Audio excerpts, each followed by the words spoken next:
Hi,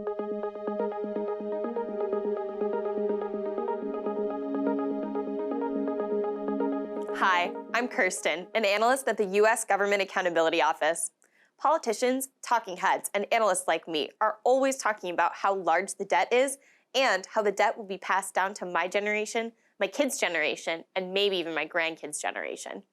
The debt is part of the bigger picture of the federal government's current and future fiscal health. At GAO, we're constantly assessing the government's fiscal condition and evaluating ideas to improve it. Let's take a closer look at what's going on. Have you seen this number before? $21 trillion. It's the amount of money that the federal government has borrowed from corporations, state and local governments, foreign governments, and individuals like you as of the end of fiscal year 2020. This is only a portion of the total debt, which includes money that the government borrows from itself and is around $26.9 trillion. As you can see, it's a number that just keeps growing. Each fiscal year, if the government spends more money than it brings in that year, that's a deficit. The nation borrows money to cover that deficit, which increases the debt. You'd think that with revenues growing and deficits shrinking in the early 2000s, the nation would be in good shape. More recently, however, deficits have begun increasing and are projected to continue increasing in the future. Some big trends in federal spending have a lot to do with this. So how is the country spending its money? Congress sets federal spending in a couple ways. Programs such as Social Security, Medicare, and Medicaid are considered mandatory spending. For many of these programs, Congress sets payments and benefit formulas in a program law, not in an annual spending law. If there are more people receiving Social Security, for example, the program costs more than it did last year. Programs such as defense, law enforcement, transportation, and national parks are considered discretionary spending. Congress chooses how much money to spend for these programs annually. The other component is the net interest the government pays each year on the trillions of dollars of debt it already has. As the debt continues to grow, interest payments will become a larger and larger part of federal spending, especially if interest rates stay the same or increase.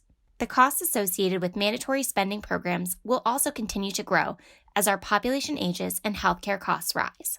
As mandatory spending and interest on the debt grow, they can place pressure on spending in other important areas.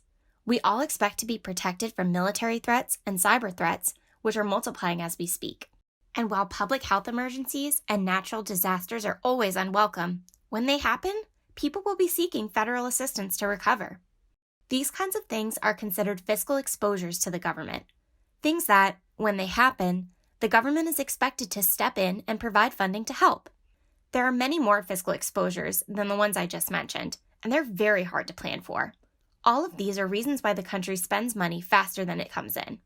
According to the trend in our fiscal outlook, all of this is bad news for the nation's future. In our simulated policy situation, the debt will surpass its historical high in 2028, putting the squeeze on the federal budget. Without policy changes, critical Social Security and Medicare programs are projected to run short of funds to fully pay benefits within the next 10 years. Tackling trillions of dollars of debt and strengthening the nation's financial condition will likely require making changes to mandatory programs, discretionary spending, and revenue.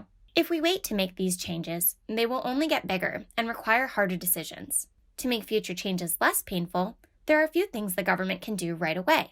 For example, sometimes it makes payments to people by mistake, and the government doesn't collect all the taxes it's owed right now. There's also not enough strong data and good financial information available across the government. In many cases, to help policymakers make important financial decisions, agencies need to take action to provide additional or better information on how much policies and programs cost.